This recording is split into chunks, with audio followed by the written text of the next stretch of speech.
Hello and welcome to Star Citizen. My name is Even Lease, and today on 10 Minutes More or Less Ship Review, right behind me I have the Crusader C1 SPIRT.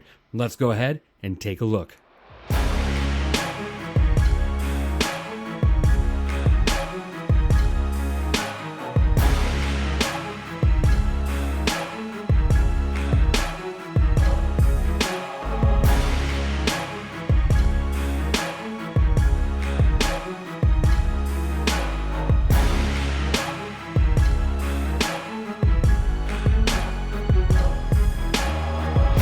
Welcome back, everybody, and before we get started, I do want to thank everyone so far that has entered into the giveaway for the whole A.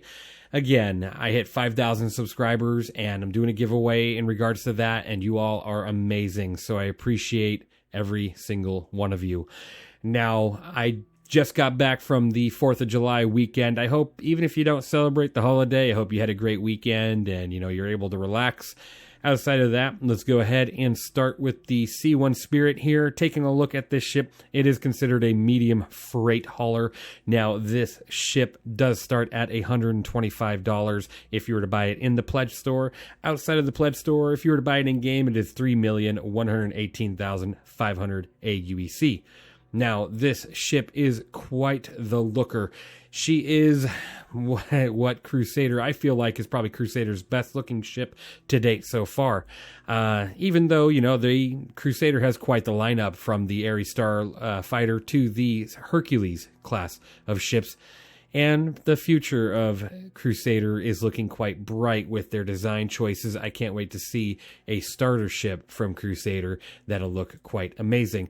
Now, going into this ship's stats, it does have a total of 2,076 stock DPS, and that is because of the 4 size 3 M5A laser cannons, 2 of them here at the front, and 1 on each side of the hull there near the, the starting area of the wing.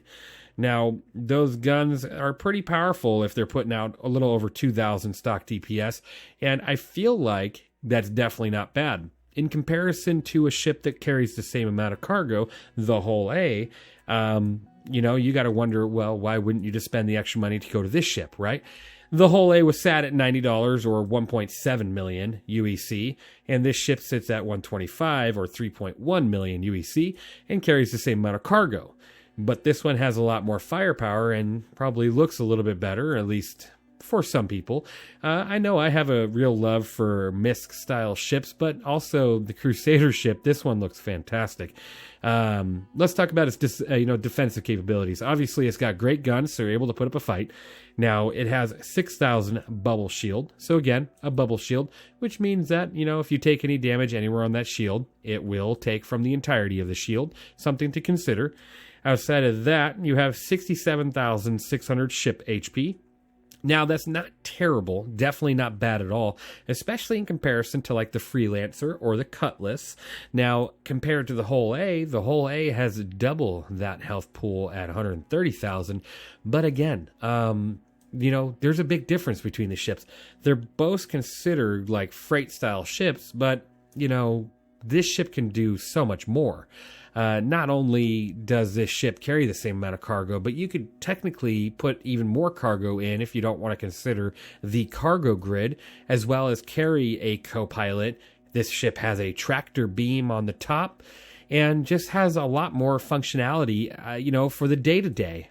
You could do bunkers, you can do deliveries, you can do all sorts of different things with this ship, and it's not limited to only running cargo. So honestly, at the price point, this might be the better pick. If you're able to go, if you're pledging, if you're able to go over that amount, this would probably be where I'd go. But, for the in-game pick, the whole A is definitely not a bad price point, especially since, if you're just looking for cargo, then, why not go with the whole A? If you're just a solo, flyer and you don't want any, friends or anybody to join you, then the whole A would be a great choice. But this C1 SPIRT here is also just a fantastic pick. Again, it's got okay shield, good amount of ship HP, not like a crazy amount, but if you compare it to the other ships kind of around the same price point, like the Cutlass or the Freelancer, this ship definitely is a star above those others in regards to that. And that's something to consider. Now, outside of the bubble shield and the ship HP, let's go ahead and just take a look at some of the exterior features here. You got the, Crusader designed engines here on the back, which look fantastic. You got some straight up Amazon electric truck, LED lighting here on the back. Also, it just looks great, especially since it leaves like a little holographic display or just lighting on the ground, and it looks fantastic. Something I really appreciate. Every little attention to detail. You do here, as you see on screen, have VTOL thrusters. So when you're ready to land or take off, just press K on your keyboard. These things will deploy. And then once you're ready, press K again and they'll, go back to their winged position. And then moving on further onto this ship, another thing to mention when it comes to the firepower is it does have the Arrestor 3 rockets on the bottom, which is always good to know. It comes with 4 of them, so fantastic, and they do deploy from the bottom there. Now, outside of that, this ship just has a fantastic look to it.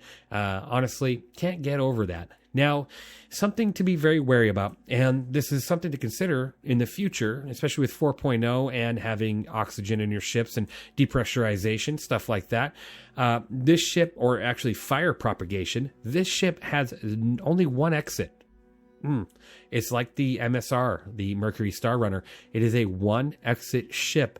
And that is something to consider as well, because with a lot of the other ships like the Freelancer or the Cutlass, you do have more than one exit. The Freelancer has a total of 3 if you were to count the airlock, and the Cutlass has, multiple exits.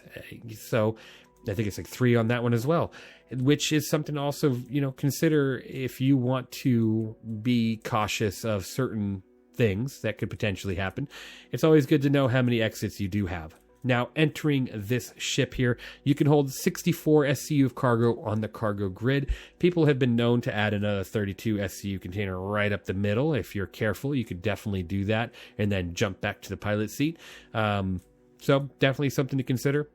Now, right off the bat, something I find a favorite of my own here is that you do have very easy access to a lot of your components. A lot of them are situated here in the back on each side. And then you also have this blast door here that is typically closed. I call it a blast door, but it's more or less like an airlock of sorts. Because, when you do have your cargo situated back here, and if you were to, have your back door breached, this could...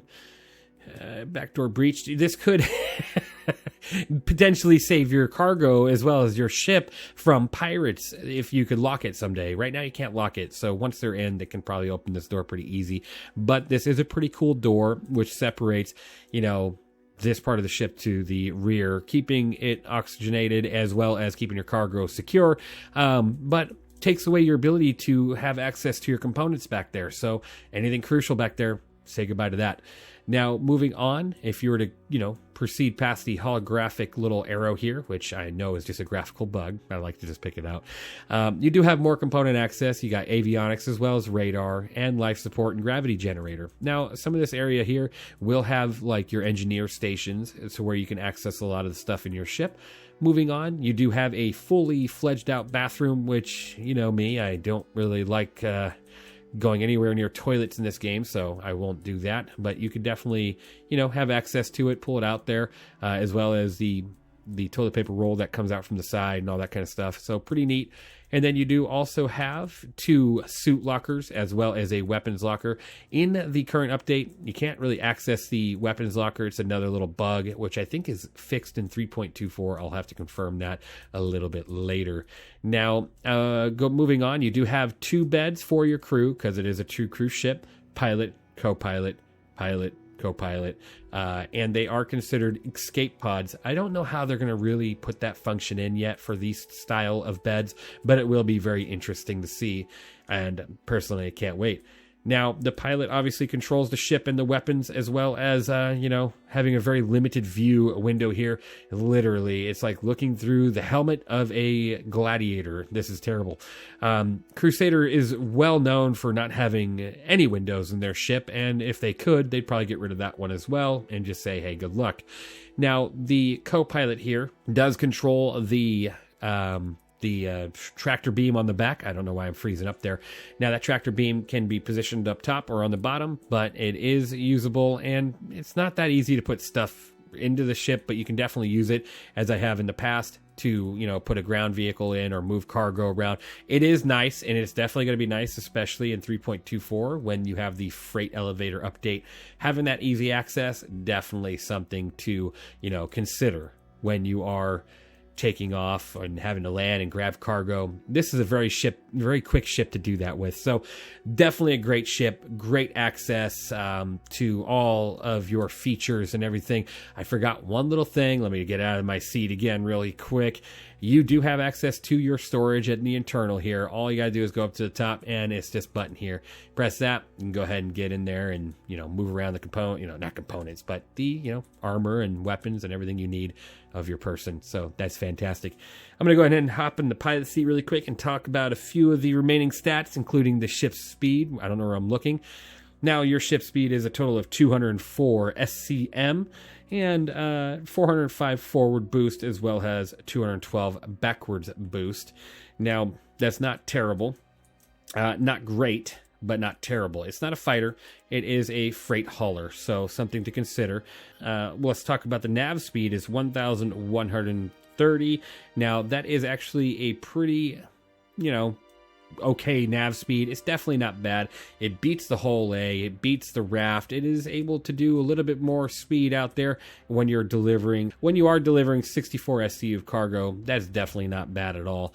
But, you know, obviously not the best either. Now, from there, this ship does have 3,750 quantum fuel, so it can go quite a few places without having to refuel. Oh, I got my, see that? Look at that. I want to put those back up there. There we go. Perfect. Now, it can go quite a few places without having to refuel, which is fantastic, and, you know, upgrade the quantum drive when you can and, you know, fly around and have a great time. Look at the design of this ship. What a beautiful looking ship. You know, honestly, if they made a starter ship like this but smaller, it would just be totally epic. I can't wait to see what a Crusader starter ship looks like. I think they have one somewhere along the pipeline, but I don't know. We'll see. So again, living space, tractor beam, can fit vehicles including the ROC. So if you're doing any sort of personal mining like ground mining without having to use a prospector or whatnot, this is a great ship to do it in. Has a good amount of cargo space. Honestly, if I were to give this ship a review score, I'm going to take into the fact that, you know, the guns, they're not terrible. M5As, honestly, out of all laser cannons, I'd probably replace them with something else. A little bit faster shooting, maybe. But I mean, they're not bad at all. They're just not the greatest, right? So outside of that, good stock DPS, okay shield, good amount of ship HP in comparison to other ships in its field. Okay ship speed, not great. A little bit of a negative point there. Good quantum fuel tank. This ship, honestly, is a 9 out of 10 for me, and I think it is a fantastic competitor compared to the Freelancer, the Whole A, the Cutlass. This is a ship of elegance and design, and it can pack a punch. Let me know what you think of the C1 Spirit down in the comments below. Do you have one? Are you going to get one? And, you know, what do you think? Do you think they should make a starter ship that looks and takes on the Crusader Spirit feel? Or do you think they should go a completely different, you know, change it up a little bit with the starter ship in their class? Thank you guys for watching. I hope you enjoyed, and I'll see you in the next one.